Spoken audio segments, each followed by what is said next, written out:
नमस्कार, आप देख रहे हैं द बेस्ट टॉक मीडिया और मैं हूं आपके साथ साध्वी दुबे। यूपी असेंबली के शीतकालीन सत्र में इस वक्त राजनीतिक पार्टियों के बीच सरगर्मी देखने को मिल रही है, जहां बीते दिनों उत्तर प्रदेश के मुख्यमंत्री योगी आदित्यनाथ ने जीरो टॉलरेंस की नीति को बताया था, माफियाओं को कचुम्मड़ और मिट्टी में मिलाने की बात कही थी और ये भी कहा था कि अब पूरी तरीके से बुलडोजर एक्शन होगा।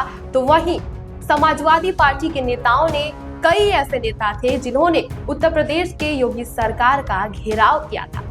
सदन में इन मुद्दों को लेकर काफी बहस और सरगर्मी देखने को मिली थी और कई ऐसे क्लिप्स थे जो सोशल मीडिया पर लगातार तहलका मचाते हुए भी नजर आए थे।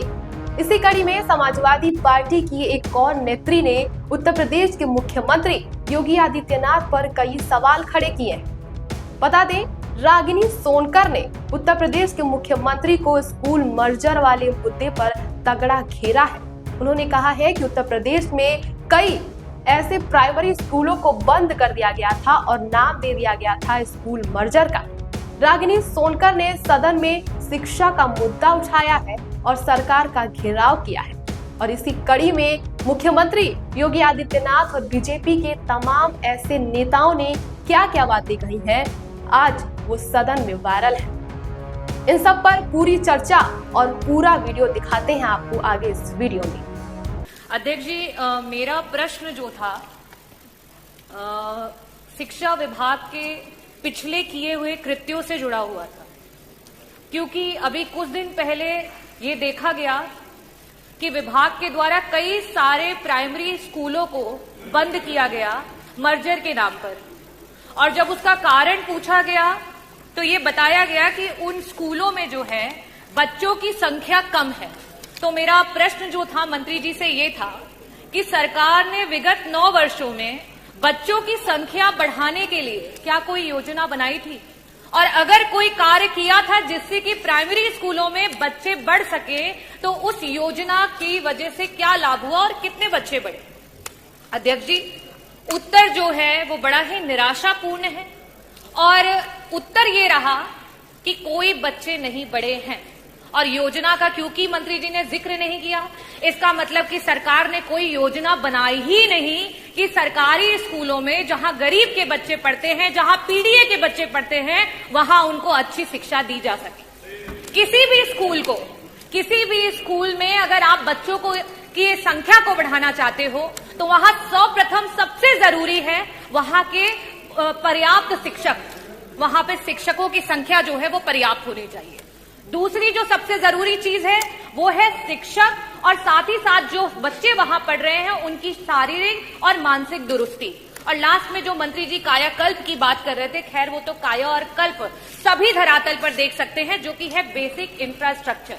खैर एक बात को, बेसिक इंफ्रास्ट्रक्चर को कॉम्प्रोमाइज भी कर सकते हैं, लेकिन जिन स्कूलों में टीचर्स ही नहीं है, जिन स्कूलों के टीचर्स प्रताड़ित हो रहे हैं, वहां पे हम कैसे चाहेंगे और कैसे पा पाएंगे कि हमारे बच्चे बढ़ रहे हैं। मेरा पहला प्रश्न जो है मंत्री जी से ये है कि आज 9,508 ऐसे स्कूल हैं जो सिर्फ और सिर्फ एक टीचर की वजह से चल रहे हैं और कई सारे ऐसे स्कूल हैं जहां सिर्फ और सिर्फ शिक्षा मित्र हैं। ऐसी स्थिति में क्या सरकार शिक्षक भर्ती को और देरी ना करते हुए, क्योंकि 2 लाख से भी ज्यादा टीचर्स की आज सरकार की कमी है, उसको पूरा करने के लिए जल्द से जल्द शिक्षक भर्ती लाएगी और लाएगी तो कब?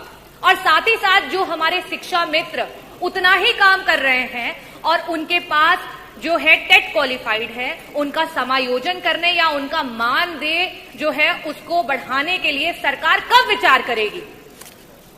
मेरा दूसरा प्रश्न मंत्री जी से ये है, क्योंकि मैंने मानसिक और शारीरिक दोनों की दुरुस्तता की बात की। जो टीचर्स आज आपके बीएलओ बने पड़े हैं, जो टीचर आपके सर्वे कर रहे हैं, जो टीचर गणना कर रहे हैं, जो टीचर आपके मिड डे मील करवा रहे हैं, जो टीचर आपके अगर समूह का विवाह हो रहा है तो उसमें दुल्हन को ब्यूटी पार्लर लेकर के जा रहे हैं, और अलीगढ़ में तो हद मचा दी, एक टीचर को आपने कुत्ता गिनवाने के लिए लगा दिया। ये आपकी सरकार है। ये आप हम कहते हैं कि हमारा जो गुरु होता है, गुरु ब्रह्मा, गुरु विष्णु, और आपने गुरु को कहां ला करके पटक दिया। ये आपकी सरकार है। मैं ये पूछना चाहती हूं, क्या ऐसी मानसिक उत्पीड़ना के साथ आप ये कर पाएंगे कि हमारे प्राइमरी स्कूल के जो हैं बच्चे बढ़ पाए? मेरा प्रश्न आपसे ये है कि अंतर जनपदीय आज 10-10 साल से टीचर्स बैठे हुए हैं, उनके ट्रांसफर्स नहीं हो पा रहे हैं। ऐसी स्थिति में क्या सरकार, जो हमारे टीचर्स हैं 1,86,000 ऐसे टीचर्स हैं जो कि टेट के बिना ही उनको नौकरियां मिली, आज उनके ऊपर टेट की मार आ गई है। क्या सरकार उस टेट से उनको मुक्ति दिलाएगी? क्या सरकार अंतर जो आपके जनपदीय ट्रांसफर्स है उनकी बात करेगी? और जिस तरीके के व्यवहार को सरकार टीचर्स के साथ कर रही है, क्या उस पर रोक लगाएगी? और साथ ही साथ 35 टीचर और शिक्षा मित्र जो हैं वो मौत की घाट उतर गए। बीएलओ के रूप में वो काम कर रहे थे और उन्होंने आत्महत्या कर ली। इन लोगों के लिए क्या सरकार उनके परिवारों में एक सरकारी नौकरी और साथ ही साथ मुआवजा देने का काम करेगी? मैं बस इन 3 प्रश्नों के स्पष्ट उत्तर चाहूंगी कि सरकार अवश्य दे। बहुत बहुत धन्यवाद अध्यक्ष महोदय। अधिष्ठाता महोदय, आदरणीय अधिष्ठाता महोदय, मैं आपका आभार व्यक्त करना चाहूंगी कि आपने मुझे वंदे मातरम पे हो रही चर्चा में भाग लेने का अवसर दिया। 1875 में जिस समय देश गुलामी की जंजीरों से जकड़ा हुआ था, जिस समय देश में हर तरफ महामारी थी, जिस समय देश का किसान जो है वो भारी लगान दे रहा था, जिस समय देश का हर जवान ब्रिटिश हुकूमत की गुलामी कर रहा था, जिस समय देश की बहू बेटियों की आबरू हर रोज लूटी जा रही थी, उस समय बंगाल के कोने से आवाज आई वंदे मातरम। बंकिम चंद्र चटर्जी जी के द्वारा लिखा गया और रविंद्रनाथ टैगोर जी के द्वारा गाया हुआ ये गीत लड़ाई का, देश की स्वतंत्रता की लड़ाई का हथियार बना। इस देश की स्वतंत्रता की लड़ाई के लिए वंदे मातरम कहते हुए लोगों ने अपने प्राणों की आहुति दे दी। ये किसी जाति विशेष के लोग नहीं थे, ये किसी धर्म विशेष के लोग नहीं थे, इसमें महिलाएं भी थी, इसमें इस देश के हर एक व्यक्ति का योगदान रहा, जिसकी वजह से आज हम इस आजाद भारत में सांस ले रहे हैं। अध्यक्ष जी, आज राष्ट्रगान के, राष्ट्र गीत के 150 वर्ष पूरे होने पर हम इस चर्चा को करा रहे हैं, लेकिन क्या सरकार वंदे मातरम इन शब्दों को क्या समझती है? इनकी मान और मर्यादा को समझती है? वंदे मातरम का अर्थ है वंदना मां की, भारत मां की। किसी भी मां की वंदना उसके बच्चों को दुख पहुंचा करके, उसके बच्चों के साथ अत्याचार करके कभी भी नहीं की जा सकती। अधिष्ठाता महोदय, यह सरकार की कैसी मात्र वंदना है जहां हर रोज मां के बच्चों के साथ अत्याचार हो रहा है, उनको तिरस्कृत किया जा रहा है। इस सरकार में हम आई लव जय श्री कृष्ण कह सकते हैं, हम आई लव वाहे गुरु कह सकते हैं, हम आई लव जीसस कह सकते हैं, लेकिन आई लव मोहम्मद कहने पर इस प्रदेश के बच्चों को गिरफ्तार किया जा रहा है। क्या ये है वंदे मातरम? मैं कहना चाहूंगी अधिष्ठाता महोदय, आज जब प्रदेश का युवा नौकरी मांग रहा है तो उस पर डंडे बरसाए जा रहे हैं। क्या ये है वंदे मातरम? आज हर जिले के कोने कोने में कहीं ना कहीं हर रोज अखबारों में हम सुन रहे हैं कि किसी महिला को सताया जा रहा है या तो जलाया जा रहा है। क्या ये है वंदे मातरम? आज इस सरकार में जो दलित हैं उनकी मौतों का आंकड़ा छुपाया जा रहा है। गोंडा में संजय सोनकर को पुलिस के द्वारा मार मार कर, पीट पीट कर उसकी हत्या कर दी गई। क्या ये है सरकार का वंदे मातरम? जब बाहुबलियों की बात आती है तो उनको संरक्षण, और जब एक पीडीए की बात आती है तो उसका भक्षण। क्या ये है वंदे मातरम? जब हम बात करते हैं एक आम आदमी की तो वो महंगाई की मार में चलता चला जा रहा है। क्या ये है वंदे मातरम? आज माननीय मंत्री जी नहीं है, स्वास्थ्य मंत्री जी, पता नहीं क्यों वो नाराज हो जाते हैं जब भी स्वास्थ्य की बात होती है।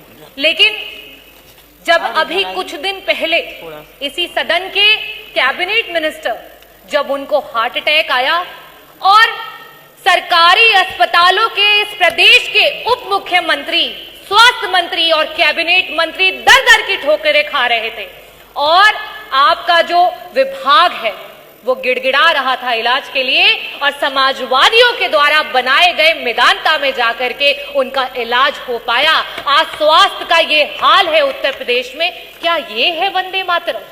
आपके पास तो तब भी इलाज का एक रास्ता था उन गरीबों के लिए। सोचिए, आज बहुत बड़ी बड़ी बातें कर रहे थे कि मुख्यमंत्री विवेकाधीन कोष से 1300,000 करोड़ का फंड जो है वो लोगों को मदद के लिए आया, लेकिन आज भी 5 लाख लोग प्रदेश में हार्ट अटैक से और 2.5 लाख लोग कैंसर से प्रतिदिन मरते जा रहे हैं। ना उन्हें इलाज मिल रहा है, ना उनको दवाइयां मिल रही हैं। क्या ये है वंदे मातरम?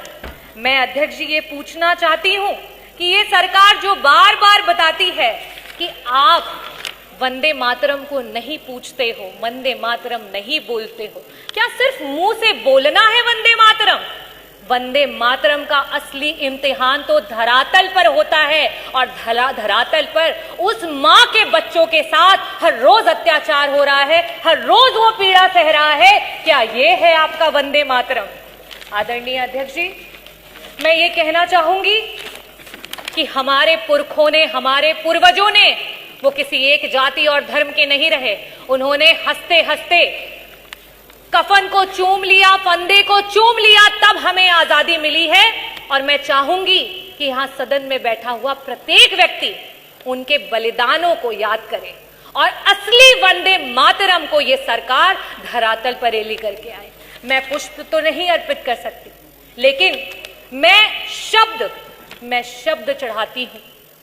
हिंद जिनकी जान था, मैं शब्द चढ़ाती हूं।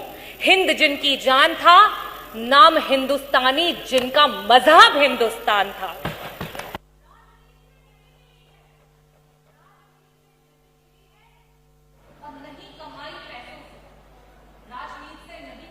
नहीं कमाई पैसों से, सौदा लहू के मोल हुआ था भगत सिंह के जैसों से।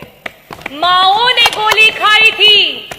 आप बात कर रहे हैं मां की, जिस आजाद भारत में हम हैं, माओं ने गोली खाई थी, बेटे फंदों पर लटके थे।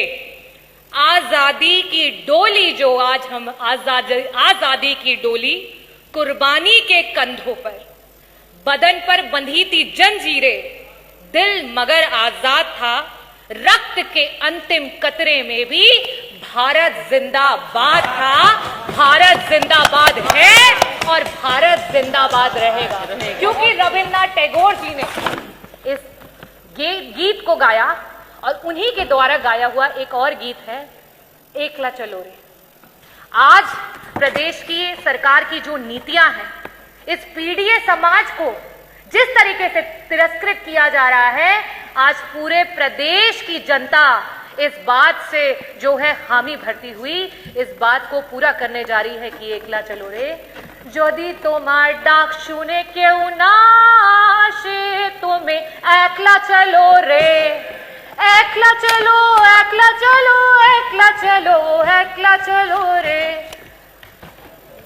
এই ভারত আমাদের জান, আমাদের স্বাভিমান, और এই ভারতের জন্য আমরা আমার জানটা দিতে পারছি। बहुत बहुत धन्यवाद। भारत माता की जय। वंदे मातरम, वंदे मातरम, इनकलाब। बहुत बहुत धन्यवाद। ये कुमार गौड़। माननीय अध्यक्ष जी,